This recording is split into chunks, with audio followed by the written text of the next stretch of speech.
龙哥，现在的氛围真的太妙，在中日现在明明就还在战、还在斗、还在杀的时候，现在明明是中国要一起来抗日的时候，结果没想到抗日神剧的最佳男配角，没错，看到他，有没有？就看到他这个丁伟。现在竟然被发现，你早就移居到纽西兰了，你还在那边抗日神剧。对，没错。我们知道，事实上中国呢，在跟这个，譬如说跟美国在交恶的时候，就会放这个抗美神剧，对，但都是抗美援朝的。然后跟日本交恶的时候，就会放所谓抗日神剧。对，那事实上我们知道，中国有一个非常有名的这个算是抗日或者讲这个中国的人民解放军一个非常重要的这个剧，就是这一部叫做《亮剑》。它每一次呢，只要是重要时刻，他们一直一放再放。所以中国民众呢，对这部剧是非常了解，几乎每一个人都知道《亮剑》这一部这个电视剧。好，它这部电视剧是2005年的时候9月首播，然后它的事件是横跨什么？从第二次的中日战争，就是从民国26年开始的第二次中日战争，还有第二次的国共内战，然后打到韩战。所以这一部是非常有名的这个所谓他们中国的爱国神剧。好，那爱国神剧它是讲当时的一个叫李云龙将军的一个中国的这个将军的为首，他们横跨30-40年来，20-30年来怎么帮中国打江山。然后里面有一个非常重要叫丁伟。丁伟来说，他就是他这个剧里面来说话，算是这个李云龙的左右手，所以他也是一个非常重要的这个角色。那中国民众都因为我就跟他讲，你看这个神剧看了5-60次、2-3次，你大概也知道里面谁是谁啦。里面每一个演员都变成是家喻户晓的这个人物啊。所以这里面来说，最近被他发现到说，他有个丁伟，他是丁伟这个将军，就这个将军来说啊，在最近一段时间，居然被人家拍到，他到哪里？他到纽西兰去了。哦，所以演员丁伟原本是中国国家一级演员，叫王全友。对，王全友，你人在哪？是你人在哪？在纽西兰。那你看，很多人一开始是在这个这个所谓要出国的地方弄到他嘛，他深夜1点多登机嘛，对，然后你看拿了这个大包小包的一个状况，人家以为说啊你是要去度假而已啊，这样子，他就觉得奇怪，你度假，不过你度假你也行李也大太多嘛，要六个大箱子，他讲你要干什么呢？结果没想到他就是要长期定居，然后等到这个飞机落地到纽西兰的时候，接他的是他的女儿王，这个一家3口，然后镜头里面来说，就他事实上王念他女儿也曾经是凤凰卫视的主持人然后到纽西兰的第一餐就说，你看我在这个地方呢，这个非常开心啊，然后还可以煎牛排，干嘛，非常开心，还喝香槟。餐桌上摆的是什么？外焦里嫩的牛排。对，没错。那看起来的话，他可能就是要移居到纽西兰去了。所以你看，这个丁伟或这个王全友老师呢，他就跑到纽西兰去了。好，那我想，实际上最近呢，中国除了这个放这个《亮剑》这一部这个电影之外，最近还有另外一部片叫《牧马人》。对，那《牧马人》来说的话，也是在中国播放，而且现在变成是突然是抖音神剧，大家都在看哦。为什么？抖音平台啦，或者说微博平台，大家都在看这个。尤其是这部片呢，是很多年轻人在看。对，为什么很多年轻人在？因为他讲的这个故事，你看，就是你看他的标题，30几年代军里怀旧的情感励志剧。对，没错，感觉就很感人。对，没错，他其实是有点爱情剧。这个男主角，这个就是说他叫许灵均，然后他爸爸因为当时这个因为中国内战嘛，那他爸爸到美国去了，到美国去之后就回到中国，中国就说，儿子你跟我到美国去吧。就他儿子就说不要，我不要到美国去，然后我要留在我热爱的中国。然后他爸爸就跟他留在中国，就留在中国就没想到，因为他被这个算是文革嘛，被放到那个地方去，然后就跟他遇到了他的老婆，然后在一起生活之后呢，后来。这个等到文革结束之后，他也恢复了身份，但是他决定说，我要留在赤勒川，我要在这个地方贡献我的心力给当地的民众，太感人了。对啊，所以我才说是什么，这个怀旧情怀情感励志剧嘛，就是太励志。你看到这个，居然有这个年轻人放得到美国不去，然后在中国的赤勒川当这个老师，那么就是他们现在要鼓励大家的精神嘛，不要去美国啊，留在中国，那留在中国困苦的地方。叫年轻人要这样做，好，就没有现在发现到什么？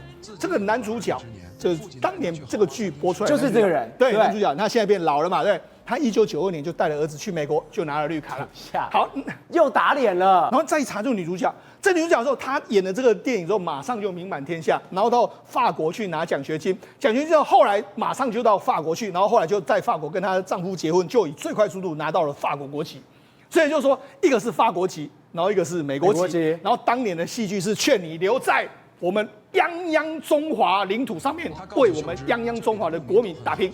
就男女主角全部都跑了。所以讲这两个这个剧的时候，大家都觉得，怎么会这个样子？好，那除了这个之外来说的话，最近在这个中国的平台上面来说，在流传一个叫做独裁者按钮那独裁者按钮是什么呢？你看，它就所谓的独裁者，就是大家以为全世界都围着他转。等一下，这个画面是哆啦 A 梦。对，所以哆啦 A 梦后来不是就因为这样子啊，所以哆啦 A 梦就给这个大雄一个按钮，这按钮就是你按下去之后呢，这个独裁者就会不见了。为什么？他都自以为是的人呢，独裁者会用这个按钮让他看所有的意见不合的彻底消失，所以这个独裁者就按这样下去之后就不见了，人就不见了。所以你看，他就是用这样在按了之后，你看他当时在这个画的时候是，你看这个所谓他在打这个大雄嘛，对，他按下去，既然打大雄，然后按下去，既然就不见了。对，所以这就是独裁者按钮。就没想现在独裁者按钮就是现在在讽刺什么？就在讽刺当今的这个高层人士嘛，对不对？高层人士就是说，譬如说我们看很多你在批评中国的经济的，你就消失，对，按一下你就消失。所以我就说，这些所谓的社会的现实状况，都在反映了中国民心的改变的地方。瑞哥，现在中国的怪事也太多，这独裁者按钮已经够瞎了。结果，你看到这个北京的同仁堂，这历史很久很久，100-200年，结果现在竟然被说什么？它的南极磷虾油，他说有什么99%就验不对啊，你是零啊，你在欺骗消费者的啊。北京同仁堂是历史几百年的这个等于说非常有名的一个中药的相关的这个的机构嘛，还拍成不是电视剧那个历史剧吗？那么北京同仁堂那么有名，所以呢，照理来讲啊，它的招牌是不可能砸掉的嘛。结果没想到现在呢，发生一件事。那么有人在特定的这个相关的网站呢，特定的一个网站呢，去购买这个号称是挂着北京同仁堂南极磷虾油的这个等于说相关的产品啊，里面写着在网页上宣传写着高含量。那么智利进口原料高纯度的提炼，1粒这个所谓的磷虾油的相关的这个1粒呢，大概等于100只的磷虾啊，那听起来像很棒，很厉害哦。你听了以后就想说，我吃这1颗，然后呢，我就等于吃100只的磷虾嘛，那你会很高兴，你就花钱去买嘛。结果呢，有人吃了以后没效了以后呢，就拿去化验了，结果我的天哪！它里面呢，所谓的这个样品里面呢，什么 EPA 啦、DHA 啦，然后这些所谓的鱼油之外呢，它的相关的那么磷虾油的这个磷脂含量是0。0什么意思？99没有含量。这那里面是什么东西？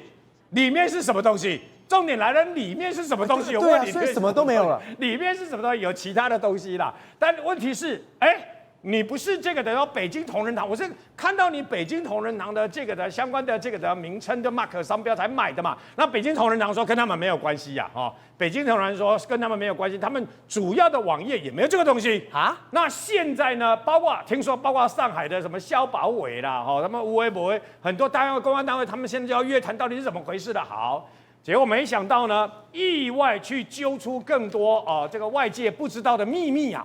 为什么呢？因为呢，北京同仁堂这个老字号，他的这个收入非常好啊。事实上，他的收入都是几百亿，看了一下，都是几百亿。比如说去年的营收就超过了185.97亿相关的人民币，他赚了很多啊。然后问题在于，那么他今年卖的不好。单这几个月呢，事实上它的消退呢高达15%到30%不等，也就是说，它同仁堂的这个主要的主力呢，其实它的消费是在降低的。那降低很可能跟因为经济不好嘛，对，现在不是这边砍那边砍，那没有钱就没有消费。那有些药品呢，讲白了有病治病，没病强身嘛。那问题是没钱了，我就少买一点，少吃一点，少强身一点嘛。好。那到底是怎么回事？后来去追查了以后呢，开始有这个中国的媒体追查了以后，发现一件事情是，原来他们有出现所谓的贴牌效应，只不过还真的可能北京同仁堂自己搞不清楚啊。除此之外呢，除了北京同仁堂之外呢，还有一个南京同仁堂。然后呢，南京的呢，本来听说，那么师出同门啊，师出这个北京同仁堂，但是后来分家了。也就分家了以后呢，南京同仁堂对不对跟北京同仁堂现在好像不是同一家公司的，因为他们现在为什么？因为北京同仁堂是公有的，对，然后因为呢国家的嘛公有的嘛，那国家很有，因为它 mark 太大了嘛。然后可是南京同仁堂是私有的，而且它这个很厉害，私人公司啊。他说几乎所有的疑难杂症。南京同仁堂各位都有对应的产品。看了他卖的东西以后，我跟你讲，那个什么疑难杂症全部都可以避了，什么病都可以治啊。那么擦了以后，那个吃了这个药了以后呢，会这个长头发，不会掉头发，还有去疤痕，还有包括男性的壮阳，女性的私密处的护理，还有小朋友的咳嗽。老人的蛋白粉可以让你的皮肤更棒、更光滑，然后呢一应俱全，从头到脚、从里到外，通通都包。那他为什么会出包？为什么会这样骂？为什么人家会去检举啊？原来他下面事实上呢，他们怀疑他是说他没有贴牌，也就没有授权下面的人呐。但问题是因为呢，中国有一些这个媒体还是有良心的。南方日报，他们在南部很有名的南方都市报、南方日报啊、南方周末报，很多记者都是很敢冲的嘛。他们就去冲，他们就假冒自己是本身是经销商啊，假冒自己是厂商啊，我想来跟你贴牌，想来跟你取得授权，那应该怎么样？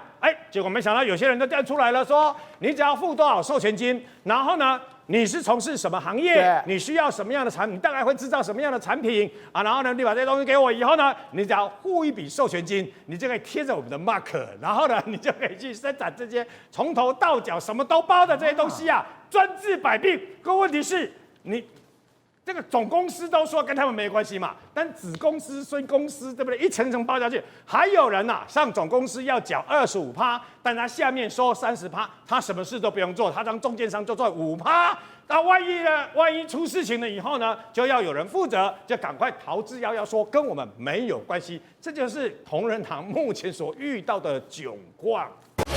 宏观取材，厘清真相，犀利精准，深入剖析，时刻掌握关键新闻时事，不漏接。老时段，新气象，我是钟浩和，关键时刻2.0全新出击。